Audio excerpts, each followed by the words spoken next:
আব্দুর রাজ্জাক বিন ইউসুফ ওই বক্তাও নয়, বড় থেকে বড় নেতার ঘরে যখন প্রবেশ করেছে, যত বড় মন্ত্রী হোক, যত বড় মিনিস্টার হোক, আব্দুর রাজ্জাক বিন ইউসুফ দাঁড়িয়ে বলে বহু বক্তা ওই ঘরেই বসে আছে। মানে দুনিয়ার স্বার্থের কাছে বিক্রি হওয়া বক্তা আব্দুর রাজ্জাক বিন ইউসুফ নয়। তো আমিও যদি কোনোদিন মনে করি দুনিয়ার স্বার্থের কাছে বিক্রি হয়ে যাচ্ছি, তো বক্তব্য দেওয়াই বন্ধ করে দেবো, দাওয়াত দেওয়াই বন্ধ করে দেবো। এই যে তারেক রহমান ইংল্যান্ডে, তার সাথে আমার দেখা হয়েছিল, অন্তত 30 থেকে 40 মিনিট ফেস টু ফেস তার সাথে আমি কথা বলেছি। আমি তার সাথে কথাই শুরু করেছিলাম এটা দিয়ে যে আজকে আমি এখানে আসার আগ পর্যন্ত যতজন আপনার কাছে এসেছে এরা দুনিয়াবি স্বার্থ নিয়ে আসবে, আর আমি আজকে এখান থেকে চলে যাওয়ার পরও হাজারো মানুষ আপনার সাথে দেখা করতে আসবে, দুনিয়ার স্বার্থে আসবে। কারো একটা সিট দরকার, কারো একটা আসন দরকার, কারো একটা পদ দরকার, কত কি দরকার। কিন্তু আমি আব্দুল্লাহ বিন আব্দুর রাজ্জাক, ইমান বিল গায়বে ইয়াকিন মানে যা দেখা যায় না, অদৃশ্য, সেটার উপর ইয়াকিন রাখা। যেমন আমি আজকে এখানে উপস্থিত হয়েছি, হব কি হব না এটা নিয়ে সন্দেহ, কিন্তু উপস্থিত হওয়ার পর আপনার সন্দেহ দূর হয়ে গেছে, না আব্দুল্লাহ বিন আব্দুর রাজ্জাক উপস্থিত হয়েছে, এই যে সন্দেহ দূর হয়ে গেল, এটাকে বলে ইয়াকিন।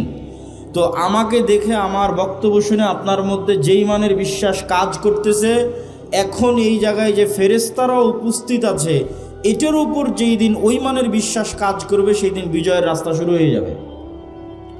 আমাদের বিশ্বাসে দুর্বলতা আছে। আমরা মনে করি আগামীকাল মারা যাব, পরশুদিন মারা যাব, আরও হয়তো 5 বছর বাঁচবো, আরও হয়তো 10 বছর বাঁচবো। কিন্তু ইমান বিল আখিরাহ, পরকালের উপর ইয়াকিন রাখা মানে হচ্ছে আমরা মারা গেছি। মৃত্যুকে নিজের হাতের মুঠোয় নিয়ে নেওয়া, এটার জন্য ভয় না পাওয়া, এটার জন্য পিছপা না হওয়া, নিজে কল্পনা করে নেওয়া যে আমরা মারা গেছি। এবং এই কল্পনা যদি আমরা একবার করতে পারি, তাহলে যে কোনো সিদ্ধান্ত নিতে আমাদের জন্য সুবিধা হবে। ইমান বিল গায়বে ইয়াকিন ছাড়া কেন মুসলমানদের বিজয় হয় না? মুসা আলাইহিস সালাতু ওয়াস সালাম যে অবস্থায় দুর্বল ছিলেন, ফেরাউনের বিপরীতে আমরা তার চেয়ে বেশি দুর্বল। বরং মুসা আলাইহিস সালাতু ওয়াস সালাম ফেরাউনের তুলনায় যা দুর্বল ছিলেন, আমরা অত দুর্বল নই, আমাদের চেয়ে বেশি দুর্বল মুসা আলাইহিস সালাতু ওয়াস সালাম। আরও স্পষ্ট করে বললে, গাজার মুসলমানেরা আজকের ইসরায়েলের তুলনায় যা দুর্বল, আজ থেকে 4000 বছর আগে মুসা আলাইহিস সালাম ফেরাউনের তুলনায় তার চেয়ে বেশি দুর্বল। নবী হিসেবে মুসা আলাইহিস সালাতু ওয়াস সালামকে দেখতে যত বড় মনে হচ্ছে, ওনার উঠে আসাটা তত করুণ এবং তত অসহায়। মানে যত অসহায় এবং করুণ অবস্থা থেকে উঠে এসেছে, পৃথিবীতে আর কোনো নবী এতটা অসহায়, এতটা করুণ অবস্থা থেকে উঠে আসেনি।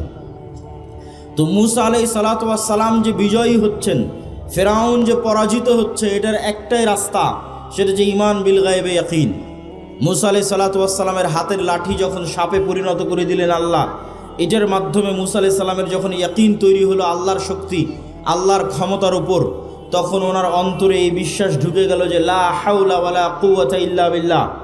লা হাওলা ওয়ালা কুওয়াতা ইল্লা বিল্লাহ, এই বাক্যের অর্থ এটা নয় যে ফেরাউনের শক্তি আল্লাহর শক্তির তুলনায় দুর্বল, জি না। এই বাক্যের অর্থ এটা নয় যে ফেরাউনের শক্তি আল্লাহর শক্তির তুলনায় কম, জি না। এই বাক্যের অর্থ হচ্ছে আল্লাহর শক্তির তুলনায় ফেরাউনের শক্তি 0।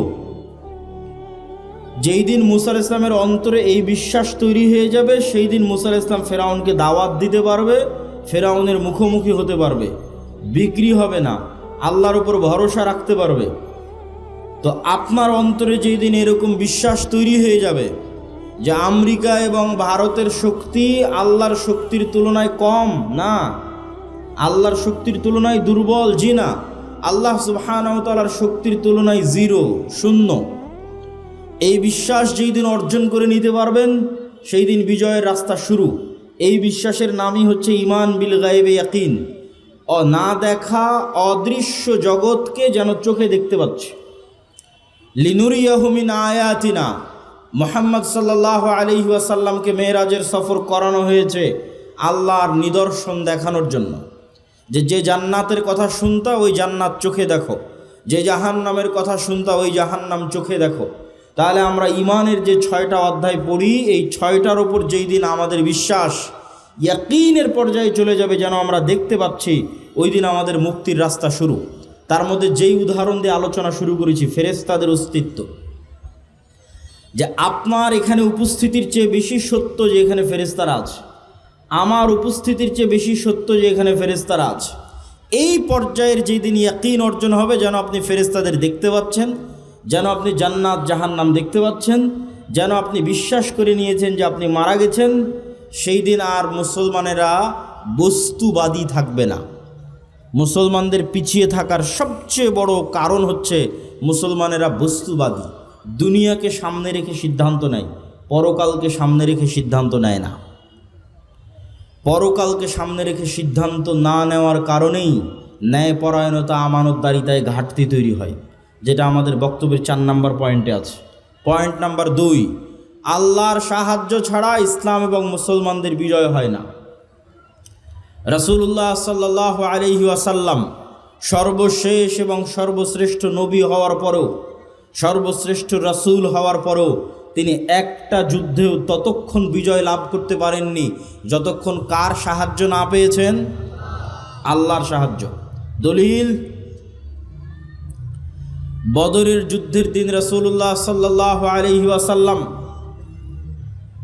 বদরের যুদ্ধের আগের রাতে লম্বা সালাত আদায় করছেন। বদরের যুদ্ধের দিন তাঁবুতে খিমায় হাত উঠিয়ে দোয়া করতে করতে করতে করতে এত উঁচুতে হাত উঠিয়েছেন যে তার গায়ের চাদর খুলে পড়ে গেছে, যে চাদর গায়ে ছিল সেটা খুলে নিচে পড়ে গেছে। তার লম্বা সালাত এবং লম্বা দোয়া দেখে আবু বকর রাদিয়াল্লাহু তাআলা আনহু ক্লান্ত হয়ে গেছেন, যে কাফাকা মুনাশাদাতাকা রব্বাক, আপনি নবী হয়ে আপনি যত সালাত আদায় করছেন, আল্লাহর কাছে যত দোয়া করছেন, তো অনেক। নবীরও এত সালাত এত দোয়ার প্রয়োজন হয়? সম্মানিত উপস্থিতি, তাহলে মুহাম্মদ সাল্লাল্লাহু আলাইহি ওয়াসাল্লাম আমার এবং আপনার চেয়ে ভালো জানেন, আমার এবং আপনার চেয়ে ভালো বুঝেন যে তিনি বদরের যুদ্ধে কার সাহায্য ছাড়া জিততে পারবেন না? আল্লাহর সাহায্য ছাড়া। আবার ঠিক তিনি এটা আমার এবং আপনার চেয়ে ভালো বুঝেন যে আল্লাহর সাহায্য আসমান থেকে এমনি এমনি নামে না। আল্লাহর সাহায্য আসমান থেকে নামাতে হলে আমি মুহাম্মদ যতই সর্বশ্রেষ্ঠ নবী আর রাসূল হই, আমাকে রাতের সালাত আদায় করতে হবে। তাহলে মুহাম্মদ সাল্লাল্লাহু আলাইহি ওয়াসাল্লাম সর্বশ্রেষ্ঠ রাসূল হওয়ার পরেও আল্লাহর সাহায্য নিবেন, এই জন্য উনি রাতে সালাত আদায়ের মুখাপেক্ষী। আর আমরা মুসলমানেরা, জাদুরানির মুসলমানেরা, ঠাকুরগাঁওয়ের মুসলমানেরা ইসলাম কায়েম করে ফেলে দিব 5 ওয়াক্ত সালাত আদায় না করে, তাকবীর দিয়ে, মিছিল মিটিং দিয়ে আর সম্মেলন দিয়ে। জি না, নবীরা যেই রাস্তায় গেছে ওটাই রাস্তা, নবীদের রাস্তায় রাস্তা, ওটা গায়েবে নির্ধারিত রোড ম্যাপ। সালাত পৃথিবীর সর্বশ্রেষ্ঠ টেকনোলজি, যা আসমান থেকে আল্লাহর সাহায্য পৃথিবীতে নেমে আনতে পারে, টেনে নিচে নামিয়ে আনতে পারে। টেকনোলজি বললাম বুঝার সুবিধার্থে, এবং টেকনোলজি বলে একটা উদাহরণও দিই যাতে আপনার বুঝতে সুবিধা হয়। এই যে মোবাইল, এই মোবাইল লক হয়ে আছে, এটা আনলক হবে, এখানে একটা পাসওয়ার্ড দেওয়া আছে, ওই পাসওয়ার্ড বসালে, অথবা ফিঙ্গারপ্রিন্ট দেওয়া আছে, ফিঙ্গারপ্রিন্টের সাথে মিললে, অথবা ফেস ভেরিফিকেশন যদি করানো থাকে, ডানে বামে আমার চেহারা যদি চিনে থাকে, তাহলে ফেস ভেরিফিকেশন দিয়ে মোবাইল খুলবে। এখন মনে করেন আমরা একটা বিশাল বন্ধ দরজার সামনে দাঁড়িয়ে আছি, দরজা বন্ধ, দরজাটা এত অত্যাধুনিক প্রযুক্তির লক সিস্টেমে লক করা আছে, এত কঠিন এবং শক্ত পাসওয়ার্ড দেওয়া আছে যে 3টে জিনিস না হলে দরজাটা খুলবে না। দরজার পাসওয়ার্ডই এই 3টে জিনিসের সমন্বিত রূপ। 1, ওই দরজার সামনে নির্ধারিত সময়ে এসে দাঁড়াতে হবে, এমনি এক সময়ে এসে পাসওয়ার্ড চাপ দিলাম হবে না। নির্ধারিত যে টাইম ফ্রেম দেওয়া আছে, ওই টাইম ফ্রেমে ওই দরজার সামনে আসতে হবে। আসলাম, এসে ওই দরজাতে যেই পিকচার, যেই ছবি, যেই চিত্র ইনস্টল করা আছে, আমাকেও হুবহু ওই চিত্র, ওই ছবি ধারণ করতে হবে। তাহলে একটা নির্ধারিত টাইমে উপস্থিত হলাম, নির্ধারিত চিত্র, ওই যে আমার ফেস ভেরিফিকেশন, ফিঙ্গারপ্রিন্ট, ওই নির্ধারিত চিত্রটা সেখানে আমি দিলাম। সেম টাইমে আমার মুখ থেকে একটা সেম সাউন্ড বের হতে হবে, যেই সাউন্ড ওই দরজা বুঝে যে এই সাউন্ড যদি এই চিত্রের সাথে কানেক্ট হয় আর টাইম যদি কানেক্ট হয়, তাহলে কি উদাহরণ বুঝেন? নির্ধারিত সময়ে দরজার সামনে উপস্থিত হয়েছে, উপস্থিত হয়ে এইভাবে দাঁড়াচ্ছি, এই চিত্রটা আছে ওখানে দেওয়া। তারপরে রুকুতে গেলাম, রুকুর চিত্রটা ওখানে দেওয়া আছে, ইনস্টল করা আছে আগে থেকে। সিজদায় গেলাম, সিজদার পিকচারটা আগে থেকে ওখানে দেওয়া আছে। ও আচ্ছা, এর সিজদার পিকচার ওই দেওয়া পিকচারের সাথে মিলতেছে। এবার সাউন্ড মিলতেছে কিনা দেখো। হ্যাঁ, সাউন্ডে কি উচ্চারণ করতেছে? সুবহান রাব্বিয়াল আলা, সুবহান রাব্বিয়াল আজিম। যখন দাঁড়িয়েছিল তখন কি উচ্চারণ করতেছে? আলহামদুলিল্লাহ রাব্বিল আলামিন। তাহলে নির্ধারিত সময়ে এসেছে, নির্ধারিত পিকচার গেছে, নির্ধারিত সাউন্ড গেছে, পাসওয়ার্ড মিলে গেছে, দরজা খুলে গেছে। বলেন আল্লাহু আকবার। সালাত এর চাইতে উন্নত প্রযুক্তি। আমি বুঝানোর সুবিধার্থে বললাম, পৃথিবীতে কেউ আল্লাহ সুবহানাহু ওয়া তাআলার সাহায্য পেতে চায়, তাহলে তার জন্য সর্বশ্রেষ্ঠ মাধ্যম কি বলেন তো? সালাত। রাসূল সাল্লাল্লাহু আলাইহি ওয়াসাল্লামের জীবন পরিপূর্ণ হয়ে আছে, নবীদের জীবন পরিপূর্ণ হয়ে আছে বিপদে উদ্ধার হওয়ার জন্য সালাত। সূর্যগ্রহণের সালাত, চন্দ্রগ্রহণের সালাত, বৃষ্টি হয় না সালাত, মৃত ব্যক্তি মারা গেছে তার জন্য সালাত, যুদ্ধের মাঠেও সালাত। যুদ্ধের মাঠে দুনিয়ার যুক্তিতে তো সবাই মিলে যুদ্ধ করলে ভালো হয়, তো আল্লাহ নবী বলছে না, অর্ধেক যুদ্ধ করো, সালাতের সময় হয়ে গেছে, বাকি অর্ধেক সালাত আদায় করো। কেননা এই যুদ্ধে কার সাহায্য ছাড়া জিততে পারবে না? আর আল্লাহর সাহায্য কোন টেকনোলজির মাধ্যমে পৃথিবীতে নেমে আসে? সালাত দিয়ে। অতএব মুসলমানেরা, তোমাদের বিজয় সম্ভব নয় সালাত ছাড়া। 5 ওয়াক্ত সালাত যা আদায় করে না, ওর সাথে আল্লাহর কোনো সম্পর্ক নাই। ওকে আল্লাহ গণায় ধরে না, কাউন্টে আসে না, গন্তির মধ্যে পড়ে না। তাহলে 5 ওয়াক্ত সালাতবিহীন কোটি কোটি মানুষও যদি ভোট দিয়ে দেয়, মানুষ ক্ষমতায় যেতে পারে, ইসলাম যাবে না, ইসলাম বিজয় হবে না। ইসলাম বিজয় হওয়ার জন্য রুট লেভেল থেকে শুরু করতে হবে। 5 ওয়াক্ত সালাত তার মধ্যে 1 নাম্বার জরুরি।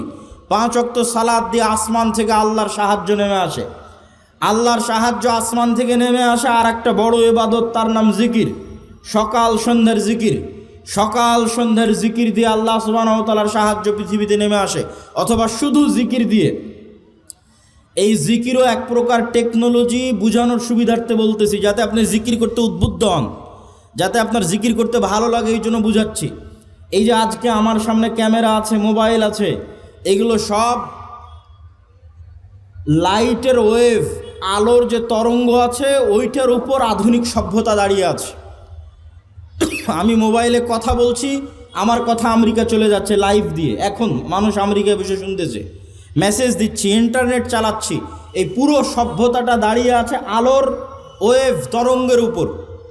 আর আরেকটা টেকনোলজি যেটা পৃথিবীর কোনো বিজ্ঞানীর কাছে নাই, সেটার নাম সাউন্ড টেকনোলজি। এই টেকনোলজির কিছু জ্ঞান আল্লাহ সুবহানাহু ওয়া তাআলা সুলাইমান আলাইহিস সালাতু ওয়াস সালামকে দিয়েছিলেন। পৃথিবীর কোনো টেকনোলজি দিয়ে রানী বিলকিসের সিংহাসন চোখের পলক ফেলার আগে সুলাইমানের দরবারে উপস্থিত হয়ে যাবে, এরকম কোনো টেকনোলজি পৃথিবীতে নাই। এখনকার বিজ্ঞানীরা আবিষ্কার করতে পারেনি। হ্যাঁ, পৃথিবীর সবচেয়ে শক্তিশালী টেকনোলজির নাম সাউন্ড টেকনোলজি, যেটা পৃথিবীর কোনো বিজ্ঞানীর কাছে নাই। এটার কিছু জ্ঞান আল্লাহ সুলাইমান আলাইহিস সালামকে দিয়েছিলেন। সেটা কি? গায়েবের একটা নিউজ সংবাদ আপনাদের দিই, যেটা আল্লাহ কোরআনে দিয়েছে। ইউসাব্বিহু লিল্লাহি মা ফিস সামাওয়াতি ওয়া মা ফিল আরজ, আসমান জমিন এবং তার মধ্যে যা কিছু আছে, জীব জন্তু, জড়বস্তু, জড় পদার্থ, কীট পতঙ্গ, পঙ্গপাল, কাপড় চোপড়, মাটি, ধুলাকণা, এই চেয়ার, এই জামা, এই প্যান্ডেল, এই মোবাইল, আপনাদের প্রত্যেকের গায়ে যে জামা আছে, নিচের মাটি, এই বই, পেপার, টিস্যু, বোতল, ক্যামেরা, সবগুলো 24 ঘন্টা আল্লাহর তাসবিহ পাঠ করতেছে। বলেন আল্লাহু আকবার। এই তাসবিহ পাঠের আওয়াজ আছে, সাউন্ড, আওয়াজ আছে। পিঁপড়া কি বলে তাসবিহ পাঠ করতেছে, আওয়াজ সুলাইমান আলাইহিস সালাম বুঝতেন, দুনিয়ার কোনো বিজ্ঞানী বুঝে না। এটা এত অদৃশ্য টেকনোলজি। পিঁপড়ার চলার যেমন আওয়াজ আছে, কিন্তু আমরা শুনতে পাই না। আবার আল্লাহর অন্য প্রাণী ঠিকই শুনতে পায়। হাতি ঠিকই শুনতে পায় যে পিঁপড়া চলতেছে। যাদের শ্রবণ শক্তি আরও সূক্ষ্ম, ওরা শুনতে পায় যে হ্যাঁ পিঁপড়া চলতেছে, কিন্তু আমি শুনতে পাই না। পিঁপড়ার পায়ের চলা যেমন শুনতে পায় না, আশেপাশে এখন তাসবিহ চলতেছে 24 ঘন্টা, এটা আমি শুনতে পাই না। শুধু কি এরা তাসবিহ পড়তেছে? না, এরা তাসবিহ বুঝে। আমি যদি বলি সুবহানাল্লাহ, তাহলে এই কাঠের চেয়ার বুঝে যে আমি সুবহানাল্লাহ বললাম, আল্লাহর তাসবিহ পাঠ করলাম। আমি যদি বলি লা ইলাহা ইল্লাল্লাহ, তাহলে এই মাইক বুঝতেছে আমি এখন লা ইলাহা ইল্লাল্লাহ বলতেছি। এই জন্য রাসূল সাল্লাল্লাহু আলাইহি ওয়াসাল্লাম বলেন, মুয়াজ্জিন যখন আজান দেয়, মুয়াজ্জিনের আওয়াজ যত দূর পর্যন্ত যায় অত দূর পর্যন্ত পৃথিবীর প্রত্যেক জীব জন্তু জড়বদাস্ত কীট পতঙ্গ পঙ্গপাল যা আছে এর প্রত্যেকটাই ওই আওয়াজ শুনে বুঝে এবং ওই আওয়াজের পক্ষে কিয়ামতের মাঠে আল্লাহর দরবারে সাক্ষী দিবে। আল্লাহু আকবার। তাহলে সাউন্ড, এই সাউন্ড এরা 24 ঘন্টা এখান থেকে সাউন্ড নির্গত করতেছে। সম্মানিত উপস্থিতি, আল্লাহ সুবহানাহু তাআলা আমাদের আজকের এই বক্তব্য বুঝার তৌফিক দান করুক। জিকির কেন পাওয়ারফুল, জিকির কেন শক্তিশালী, এটা আমরা বুঝার চেষ্টা করি। সাউন্ড কেন পাওয়ারফুল? আল্লাহ আসমান এবং জমিন তৈরি করলেন কুন ফায়াকুন, আল্লাহ হও বললে হয়ে যায়। আল্লাহ বললেন আসমান এবং জমিন ধ্বংস করব, আওয়াজ সেট করে দিলেন। ইসরাফিল কান খাড়া করে আছে, সামনে বাঁশি আছে, ফু দিবে, আওয়াজ তৈরি হবে। আল্লাহর আদেশে ইসরাফিল আওয়াজ তৈরি করবে, এই আওয়াজে আসমান ভেঙে পড়ে যাবে, আওয়াজে সূর্য চন্দ্র দ্বিখণ্ডিত হয়ে চূর্ণ বিচূর্ণ হয়ে যাবে, আওয়াজে পৃথিবীর পাহাড়গুলো আকাশে উঠতে থাকবে আওয়াজে। এবার সারা পৃথিবী ধ্বংস, সব মানুষ মরে গেছে। কতদিন এভাবে থাকবে আল্লাহ ভালো জানে। জিব্রাইল মরে গেছে, মালাকুল মউত মরে গেছে।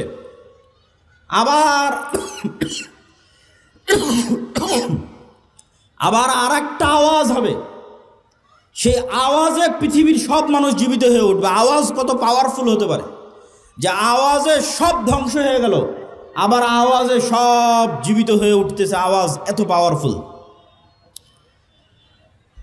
আওয়াজ পাওয়ারফুল দেখেই মুসা আলাইহিস সালাতু ওয়াস সালামের লাঠির চেয়েও, ঈসা আলাইহিস সালাতু ওয়াস সালামের মৃতকে জীবিত করার চেয়েও আল্লাহ উম্মতে মুহাম্মাদিকে, মুহাম্মদ সাল্লাল্লাহু আলাইহি ওয়াসাল্লামকে যে মুজিজা দিয়েছে ওটা বেশি পাওয়ারফুল। কেননা মুহাম্মদ সাল্লাল্লাহু আলাইহি ওয়াসাল্লামকে যে মুজিজা দেওয়া হয়েছে কোরআন, এই কোরআন সরাসরি আল্লাহর আওয়াজ, সাউন্ড, আল্লাহর শব্দ, আল্লাহর বাক্য। বলেন আল্লাহু আকবার। এই জন্য কোরআন সর্বশ্রেষ্ঠ জিকির, জিকির সবচেয়ে পাওয়ারফুল। পৃথিবীর এমন কোনো অসম্ভব নয় যে অসম্ভবকে সম্ভব করা সম্ভব নয় জিকির দিয়ে।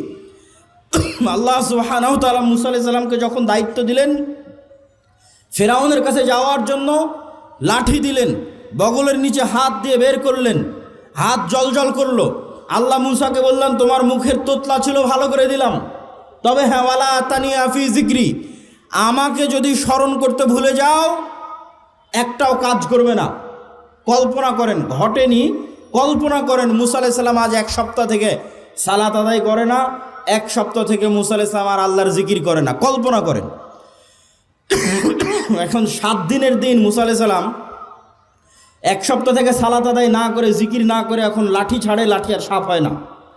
লাঠি সমুদ্রে মারে আর রাস্তা তৈরি হয় না। লাঠি পাথরে আঘাত করে আর ঝর্ণা তৈরি হয় না।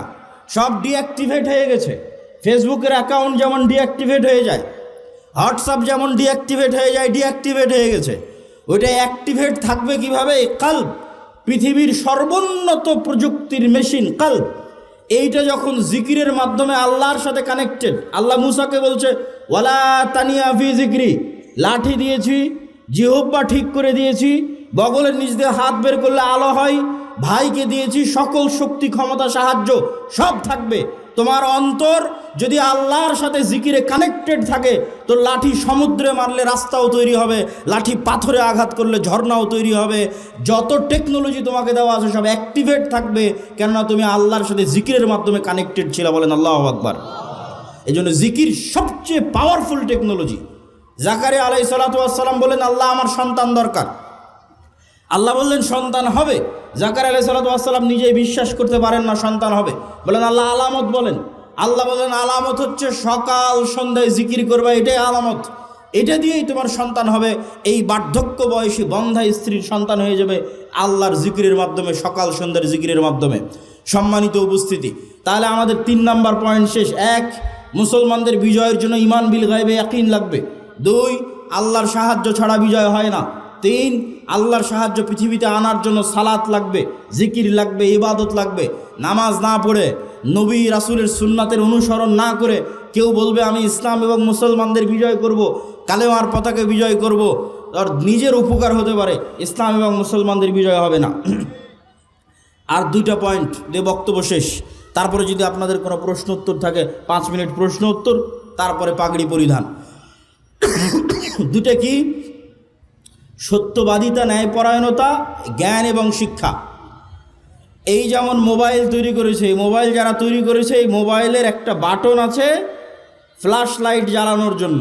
এই যে চাপ দিলাম ফ্ল্যাশ লাইট জ্বলতেছে। এখন এই মোবাইলের এই ফ্ল্যাশ লাইটে যদি হিন্দু চাপ দেয় জ্বলবে না? জ্বলবে না। যদি খ্রিস্টান চাপ দেয় জ্বলবে না? জ্বলবে না। মুসলমান চাপ দিলে না, ওকে বলা আছে যে হিন্দু চাপ দিলে জ্বলবি না, মুসলমান চাপ দিলে জ্বলবি, বা মুসলমান চাপ দিলে জ্বলবি না, হিন্দু চাপ দিলে জ্বলবি না। আল্লাহ নিজে এই পৃথিবীকে একটা ফাংশনের উপর ডেভেলপ করেছে। এই পৃথিবীতে আল্লাহর কিছু মূলনীতি আছে। যেমন আল্লাহ পৃথিবীতে আগুন তৈরি করেছে জ্বালানোর জন্য। আল্লাহ পৃথিবীতে ছুরি, লোহা ধার দিলে মানুষকে কাটবে। এখন লোহা, ছুরি ধার দিয়ে তরবারি বানিয়ে যদি আল্লাহর নবীর চাচা হামজার গলাতেও চালানো হয়, তো ছুরি বলবে না যে না এটা তো হামজার গলা, চলবো না। চলে গেছে, হামজা মরে গেছে, শহীদ হয়ে গেছে। বদরে, উহুদে, খন্দকে অসংখ্য সাহাবী শহীদ হয়েছে। তো কই ছুরি তো থামেনি যে না এটা অমুকের গলা, চলবো না। জি না, আল্লাহ যেটার উপর পৃথিবীকে যেই কাজের জন্য সৃষ্টি করেছে, যেই সিস্টেমের উপর ডেভেলপ করেছে, ওটা এখন যে ব্যবহার করবে অরটাই কাজ করবে। ব্যবহার করুক এখন কাফের, মুশরিক, মুনাফিক, আর ব্যবহার করুক মুসলমান, মুত্তাকি, আল্লাহওয়ালা, সেটা দেখার বিষয় না। হ্যাঁ, আল্লাহ নিজের নিয়ম ভাঙ্গেন, নিজের তৈরি করা নিয়ম ভাঙ্গেন। যেমন আগুনকে তৈরি করা হয়েছে জ্বালানোর জন্য, তো ইব্রাহিমকে জ্বালায়নি, কিন্তু ওই আগুনই আবার ঠিকই সূরা বুরুজে আসহাবুল উখদুদ পুরো একটা জাতিকে, মনে করেন পুরো জাদুরানির সব মানুষকে জ্বালিয়ে দিয়েছে। সবাই মুমিন, আল্লাহ নিজে বলছে সব জ্বলে মরে গেছে, থামায়নি। সম্মানিত উপস্থিতি, তাহলে আল্লাহ এই পৃথিবীকে ডেভেলপ করেছে 2টা ফাংশন দিয়ে নেতা হওয়া যায়। মুসলমানেরা যদি বলে আমরা আজ থেকে গোলাম থাকতে চাই না, নেতা হতে চাই, তাহলে পৃথিবীতে 2টা ফাংশন আল্লাহ দিয়ে রেখেছে নেতা হওয়ার জন্য। একটার নাম জ্ঞান ও শিক্ষা, আর একটার নাম সত্যবাদিতা ও ন্যায়পরায়ণতা। জ্ঞান শিক্ষা মনে করেন একটা বাটন, এই জ্ঞান শিক্ষার বাটনে চাপ দিলেই নেতা বের হয়ে আসবে, মোবাইলের মতো। এখন জ্ঞান শিক্ষার বাটনে যদি ইউরোপ আমেরিকার ইহুদি খ্রিস্টান জ্ঞান অর্জন করে, আর জাদুরানির যুবক যদি বলে আমি free fire, PUBG, BPL, IPL, জুয়া, অনলাইন বেটিং, নেশা, বিড়ি, সিগারেট এগুলো নিয়ে ব্যস্ত থাকবো, তাহলে আল্লাহ বলবে না যে এই জ্ঞান শিক্ষা ইহুদি খ্রিস্টানরা অর্জন করছে, ওকে নেতা বানাবো না। আমার জাদুরানির একটা জুয়াখোর, নেশাখোর মুসলমান আছে, ওকে নেতা বানাবো। আল্লাহ এটা করবে নাকি? আপনাদের কি মনে হয় আল্লাহ এটা করবে? জি না। ফাংশন যে ইউজ করবে তার জন্যই কাজ করবে। অতএব তোমরা যদি বলো আমাদের নেতা হতে হবে, আজাদি থেকে গোলামি থেকে মুক্তি দরকার, আজাদ হতে হবে, জ্ঞান অর্জন ছাড়া পৃথিবীতে আর দ্বিতীয় কোনো রাস্তা নাই। নেশা এবং জুয়া দিয়ে মানুষকে গোলাম বানানো যায়। যদি পুরো একটা সমাজকে নেশাগ্রস্ত, জুয়াগ্রস্তে আসক্ত করে দেওয়া যায়, বিশেষ করে ইয়াং জেনারেশনকে, এরা জ্ঞানও অর্জন করবে না, প্রশ্নও করবে না। শরীফ ওসমান হাদি যদি জুয়াগ্রস্ত, নেশাগ্রস্ত হতো, আয়সা জ্ঞানও অর্জন করতো না, প্রশ্নও করতো না, তাহলে নিশ্চিন্তে রাজত্ব ঠিক থাকতো। 2 নাম্বার কি? ন্যায়পরায়ণতা এবং সত্যবাদিতা দিয়ে নেতা তৈরি হয়। মিথ্যা, ধোঁকা, দুর্নীতি, গোলামির চিহ্ন। মুসলমানদের ওপর গণতান্ত্রিক সিস্টেম এবং সুদ, এই 2টা চাপিয়ে দেওয়া আছে গোলাম তৈরি করার জন্য। গোলাম তৈরির কারখানা কিভাবে তৈরি হবে? গণতান্ত্রিক রাজনীতির কৃষ্টি কালচার এত নিকৃষ্ট, এক দলের সাথে আর এক দলের জোটের আসন ভাগাভাগি তো বহু পরে। এক আসনের একই দলের 5 জন মনোনয়ন প্রার্থী যদি লবিং না করে, যদি লিয়াজু না করে, যদি টাকা পয়সার লেনদেন না করে, যদি মিথ্যা বলে আর একজনকে নিচে তার দুর্নাম করে নিচে নামাতে না পারে, যদি ধোঁকাবাজির অভিনয়ের গেম না খেলে, ও জীবনে কোনোদিন মনোনয়ন নিয়ে আসতে পারবে না। তাহলে মনোনয়ন নিয়ে আসার জন্য প্রত্যেক যেই রাস্তার মধ্যে দিয়ে ওই যাচ্ছে, ওই রাস্তাটা হচ্ছে ধোঁকা, দুর্নীতি, 2 নম্বরই রাস্তা। প্রতি মুহূর্তে নিজের আত্মমর্যাদা বিক্রি করে ওই রাস্তায় চলতেছে। তাহলে এই রাস্তায় গিয়ে যদি 300 জন এমপিও নির্বাচিত হয়ে আসে এবং আপনাদের দৃষ্টিতে এই 300 জন নেতা হিসেবে গণ্য হয়, আল্লাহর কসম করে বলছি, আল্লাহর দৃষ্টিতে এই 300 জন গোলাম। কেননা যে কালচারের মধ্যে দিয়ে উঠে এসেছে এটা গোলাম তৈরির কারখানা। ওকে যে এই কালচারের মধ্যে দিয়ে উঠে এসেছে, ওকে টাকা দিয়ে ভারতও কিনে নিতে পারবে, ওকে টাকা দিয়ে আমেরিকাও কিনে নিতে পারবে। আর যখনই সত্যবাদী ন্যায় পরায়ণ হবে, লবিং লিয়াজও নয়, জ্ঞান অর্জন করেছে, জ্ঞানকে বিক্রি করবে না, শতভাগ সত্য বলবে, শতভাগ ন্যায় প্রতিষ্ঠা করবে, এরকম একটা নেতাও যদি বের হয়ে আসে, তাহলে ওকে ওই যে ওসমান হাদির মতো গুলি করে উড়িয়ে দিবে। এই নেতাকে ভয় পায়, পৃথিবী ভয় পায়, দুনিয়া ভয় পায়। তবে ওই নেতা হওয়া যাবে, দুইটা শর্ত দিয়েছি, জ্ঞান অর্জন করতে হবে প্রচুর, এবং এই জ্ঞানকে বিক্রি করা যাবে না, শতভাগ আমানতদার, শতভাগ ন্যায়পরায়ণ হতে হবে। ন্যায় প্রতিষ্ঠা করাই 80% ইসলাম প্রতিষ্ঠা করা, ন্যায় প্রতিষ্ঠা করাই 80% ইসলাম প্রতিষ্ঠা করা। সালাতও ইসলাম, হজও ইসলাম, পর্দাও ইসলাম, অবশ্যই জরুরি। কিন্তু কল্পনা করেন এই জাদুরানির সব মানুষ সালাত আদায় করে, সব মানুষ, সব মহিলা মানুষ বোরখা পরে, কিন্তু এই জাদুরানির ওই নামাজি, ওই আল্লাহওয়ালা, ওই হাজি, ওই ওমরাকারী ব্যক্তিটা তার ওই পর্দাশীলা বোনকে বাপের সম্পত্তিতে ন্যায়ের সাথে ভাগ দেয়নি, তো কিসের হাজি? ও তো মুনাফিক। ন্যায়ের মানদণ্ডে যে টিকবে না সে প্রকৃত মুমিন নয়, সে মুনাফিক। বাহ্যিক ইসলাম দিয়ে সে ধোকা দিচ্ছে, আল্লাহকে ধোকা দিতে চাচ্ছে, মানুষকে ধোকা দিতে চাচ্ছে, নিজেকে ধোকা দিচ্ছে। প্রকৃত ঈমান কোনটা? লা ঈমান আলিমান লা আমানাত লাহু। যে কালবে একবার ঈমান ঢুকে গেছে, আল্লাহর বিশ্বাস ঢুকে গেছে, ওই কালবে ধোকা ঢুকতে পারে না, ওই কালবে আমানতের খেয়ানত ঢুকতে পারে না। তাহলে সে যে আমানতের খেয়ানত করছে, ওসি, ডিসি, এসপি, মন্ত্রী, মিনিস্টার, এসিল্যান্ড, সাব রেজিস্ট্রার, আলেম ওলামা, মসজিদ, মাদ্রাসা, কমিটি সভাপতি, রাজনৈতিক দলের নেতা, যে যে যার জায়গায় দায়িত্বে আছে, আমানতের যে খেয়ানত করছে, তো ঠিকই সালাত আদায় করে, ঠিকই হজ করে, ওমরা করে, এরা হচ্ছে মুনাফিক। এই জন্য সত্যবাদিতা, ন্যায় পরায়ণতার মানদণ্ডে উত্তীর্ণ না হলে নেতা হতে পারবেন না। বক্তব্য শেষ করে দিচ্ছি, 5টা পয়েন্ট আজকে আপনাদের সামনে তুলে ধরেছি। 1, ঈমান বিল গায়েবে ইয়াকিন লাগবে। গায়েব মানে ফেরেশতা, গায়েব মানে পরকাল, গায়েব মানে জান্নাত জাহান্নাম, গায়েব মানে কবরের আযাব। এগুলো যেন আপনি চোখে দেখতে পাচ্ছেন, আপনি যেন এখন জান্নাতে আছেন, আপনি জান্নাতের সর্বনিম্ন স্তরে আছেন, যে সর্বনিম্ন স্তরে আল্লাহকে দেখাই যায় না, মাসকে মাস, বছরকে বছর। তো আপনার আফসোস হচ্ছে, যদি আরেকটু জিকির করতাম, আর একটু উপরের জান্নাতে যেতে পারতাম।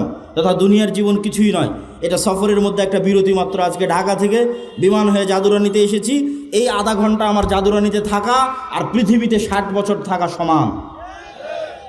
এইটার উপর যেদিন ইয়াকিন চলে আসবে, ওই দিন আপনি আর বিক্রি হবেন না। ওই যে সত্যবাদিতা ন্যায়পরায়ণতা লাস্টে দিয়েছি, ওইটা আপনার অর্জন করা সহজ হয়ে যাবে যদি ঈমান বিল গায়বে ইয়াকিন থাকে। এটার উপর বিস্তর আজকের বক্তব্যের উপর প্রত্যেক পয়েন্টের উপর 1-2 ঘন্টা করে বক্তব্য দেওয়া যাবে, যার বিস্তারিত আলোচনা আমার লেখা আল্লাহর পথে যাত্রা এই বইয়ের উপর আছে।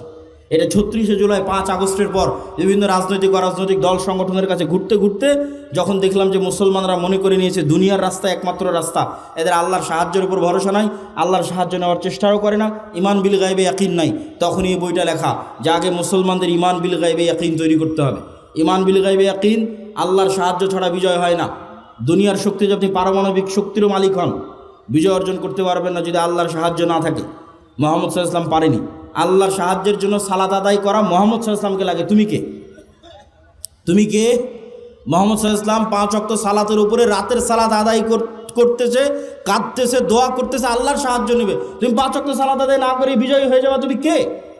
পৃথিবীর সর্বশ্রেষ্ঠ নবী ইবাদত ছাড়া, আল্লাহর ইবাদত ছাড়া বিজয় নিয়ে আসতে পারেনি। ফেরেশতাকে বদরে নামাতে পারেনি, উহুদ খন্দকে নামাতে পারেনি।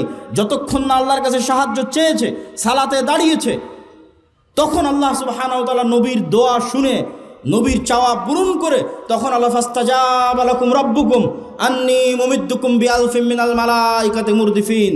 যখন নবী হাত উঠিয়ে দোয়া করেছে, রাতের সালাতে দাঁড়িয়েছে, তখন আল্লাহ বলছে আমি হাজারে হাজার ফেরেশতা নামাচ্ছি। এটাই টেকনোলজি। ইবাদত ছাড়া, আল্লাহর সাহায্য ছাড়া, সালাত ছাড়া, জিকির ছাড়া জিততে পারবে না।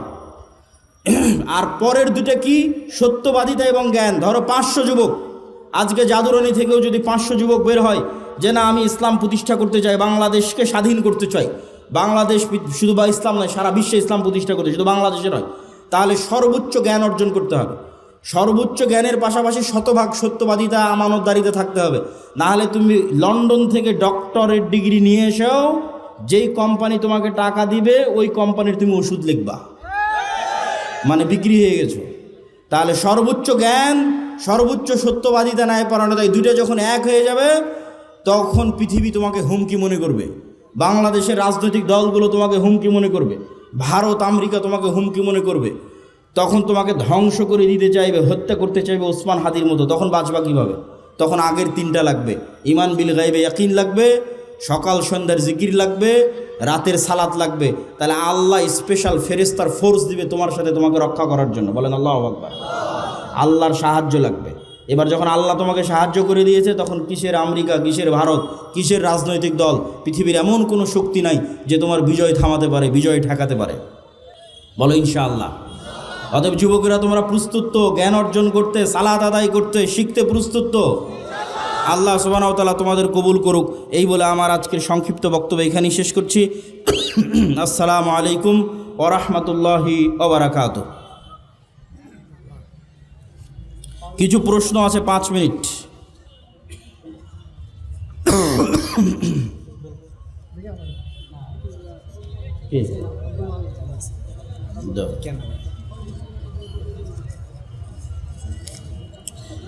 আসসালামু আলাইকুম শায়েখ, আপনি ইদানিং বিভিন্ন জায়গায় রাজনীতি নিয়ে বক্তব্য দিচ্ছেন, যা নিয়ে অনেকে সমালোচনা করছে, এই বিষয়ে কিছু বলবেন?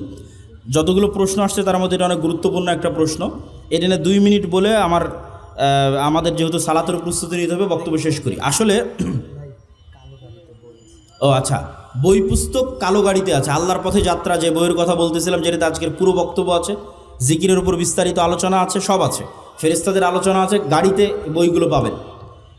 তো আসলে রাজনীতি, নবীরাও যখন আল্লাহ সুবহানাহু ওয়া তাআলা দাওয়াত দিতে বলেছেন, তখন মূসা আলাইহিস সালামকে বলেননি যে মূসা তুমি ওই জাদুরানিতে গিয়ে বা মিশরের উমুক এলাকায় গিয়ে দাওয়াত দাও। ডাইরেক্ট ইজহাব ইলা ফিরাউন, ক্ষমতার মসনদে আঘাত। মূসা আলাইহিস সালামকে দাওয়াত দিতে কোথায় পাঠালো? ইজহাব ইলা ফিরাউন, ফিরাউনের কাছে গিয়ে দাওয়াত দাও, মানে ডাইরেক্ট ক্ষমতার মসনদে যে আছে ওকে দাওয়াত দাও। ইব্রাহিম আলাইহিস সালামকে কোথায় পাঠালো? ডাইরেক্ট নমরুদ। তো নবীরা যারা পৃথিবীতে এসেছেন, তারা জয়লাভ করুক অথবা না করুক, তাদের দাওয়াতের যে মানহাজ ছিল, এই দাওয়াতের মানহাজের একটা পার্ট অবশ্যই যারা সমাজের দায়িত্ব পালন করতেছে, যারা রাষ্ট্র এবং দেশ চালাচ্ছে, তাদের কাছে আপনাকে দাওয়াত দিতেই হবে। এটা নবীদের রাজনীতি। এবং এই দাওয়াতটা যদি নিঃস্বার্থ হয়, ওই যে লবিং, লিয়াজু, ঠিক আছে, আমার দুনিয়াবি কোনো স্বার্থ, আমাকে এটা দেন, আমাকে এটা দেন, এরকম দুনিয়াবি স্বার্থে যদি দাওয়াত হয়, ওই দাওয়াতে কোনোদিন বিপ্লব তৈরি হবে না। ওই দাওয়াতে কোনোদিন কি তৈরি হবে না? বিপ্লব তৈরি হবে না। আজকে যেহেতু প্রশ্ন করেছে, এই জন্য বলেই দিচ্ছি। এই যে তারেক রহমান সাহেব এসেছে, ইংল্যান্ডে তার সাথে আমার দেখা হয়েছিল, অন্তত 30 থেকে 40 মিনিট ফেস টু ফেস তার সাথে আমি কথা বলেছি। আমি তার সাথে কথাই শুরু করেছিলাম এটা দিয়ে যে আজকে আমি এখানে আসার আগ পর্যন্ত যতজন আপনার কাছে এসেছে, এরা দুনিয়াবি স্বার্থ নিয়ে আসবে, আর আমি আজকে এখান থেকে চলে যাওয়ার পরও হাজারো মানুষ আপনার সাথে দেখা করতে আসবে, দুনিয়ার স্বার্থে আসবে। কারো একটা সিট দরকার, কারো একটা আসন দরকার, কারো একটা পদ দরকার, কত কি দরকার। কিন্তু আমি আব্দুল্লাহ বিন আব্দুর রাজ্জাক এসেছি 4টা কথা বলবো বাংলাদেশের স্বার্থে। যদি করতে পারেন বাংলাদেশের উপকার হবে। এবং এই যে 4টা কথা আমি ওনাকে বলেছিলাম, ওইটার পক্ষেই আমরা ন্যারেটিভ তৈরি করার চেষ্টা করি, যেটাই বাংলাদেশ।